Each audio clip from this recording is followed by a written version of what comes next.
It was a normal Tuesday afternoon in Riverton. School had just finished. 16-year-old Elon Harlan walked out the front gate of Riverton High with his backpack on one shoulder. He was tall, quiet, and had messy dark hair. Everyone knew he was the son of Jax Harlan, the leader of the local Hells Angels. Most kids stayed out of his way. Elon only made it a few steps past the gate when everything went wrong.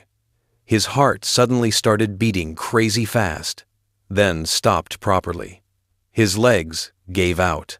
He fell hard on the wet concrete, right in front of the school. His face turned gray. He wasn't breathing. A bunch of students saw it happen. Some pulled out their phones. A few shouted, "Is he okay?" But nobody knew what to do. Nobody touched him.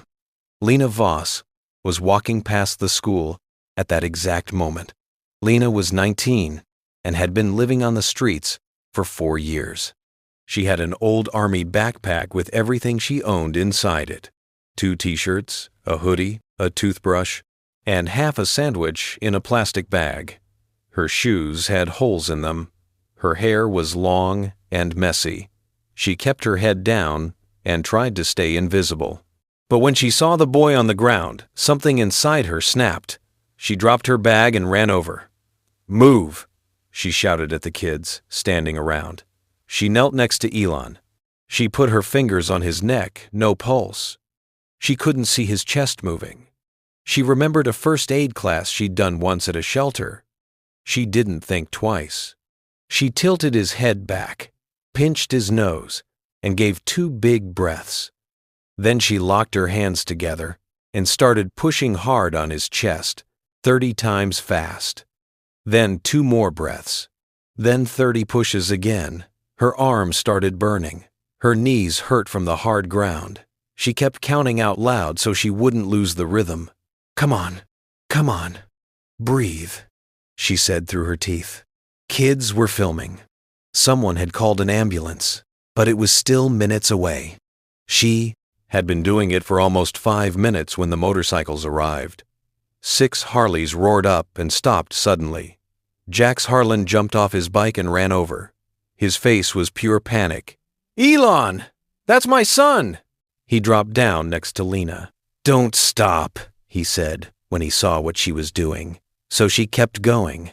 Sweat was running down her face. A minute later, Elon coughed. His eyes opened a little. He was breathing again. The ambulance arrived right after that. The paramedics took over. They put an oxygen mask on Elon and lifted him onto a stretcher. Jax stood up slowly and looked at Lena. She was sitting back on her heels, shaking, covered in dirt and sweat. "What's your name?" he asked. "Lena," she said quietly. Then she picked up her bag and started walking away fast. She didn't want trouble with bikers. She disappeared before Jax could say thank you. That night in the hospital, the doctors told Jax that if CPR hadn't started right away, Elon would have died or had brain damage. 5 minutes without oxygen is all it takes. Jax sat beside his son's bed and made a decision. We find her, and we take care of her. The Hells Angels found Lena 2 days later. She was sleeping under the bridge by the river. Jax walked up alone. "Lena, my boy is alive because of you. Come and eat something. Please." She was hungry, so she went with him to their clubhouse. They gave her a huge plate of food: chicken, potatoes, bread. Elon was there too, still pale, but smiling. Then people started bringing gifts. First, it was little things: a warm blanket, a new pair of boots, a phone with credit on it, a thick jacket. Then bigger things: a backpack full of toiletries and clean clothes, a guitar. Someone had heard her singing once on the street. Envelopes with money inside from biker clubs in other towns.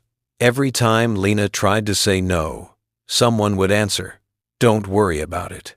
You're not paying for anything.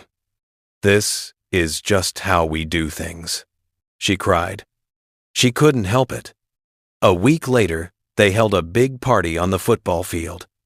Half the town came. There were rows of shining motorcycles and food stalls and music. Jax stood on a stage with a microphone. "Most people in this town are scared of us," he said. "Tonight I want to show you something different." He told everyone what happened at the school gate. Then he called Lena up onto the stage. She walked up slowly in her new boots and jacket. She looked nervous. Elon ran over and gave her a big hug first. Then Jax handed her 3 things. 1. A set of house keys. That's a small house on Maple Street. It's yours. Paid for. Everything inside is new. 2. The keys to a brand new motorcycle. Black and shiny. Built just for her. So you can get around. We'll teach you to ride. 3. A thick envelope. $100,000. From all the clubs that heard what you did. It's yours. No one can take it away. Lena looked at the keys, then at the bike, then at the envelope. She started shaking her head. "I can't take all this. It's too much." Jax smiled, the kind of smile that made people listen. "Lena, you don't have to worry about anything anymore. You saved my son's life. You're family now." Family looks after family. The whole crowd started cheering and clapping. Even the police officers standing at the back were smiling. Lena cried again, but this time she was smiling too. A few months later, she moved into the little house. She learned to ride the bike. She started night classes to become a nurse because she never wanted another person to lie on the ground with no one helping. Elon came over most weekends. They worked on bikes together in the garage. Sometimes Jax would ride by just to check everything was okay. And every year on the day it happened, the whole club rode past the school gate, engines loud, just to remember the girl who didn't walk away. Lena never slept on the street again. She had a home. She had a bike. She had money in the bank. But more than anything, she had people who cared. And that was the biggest gift of all.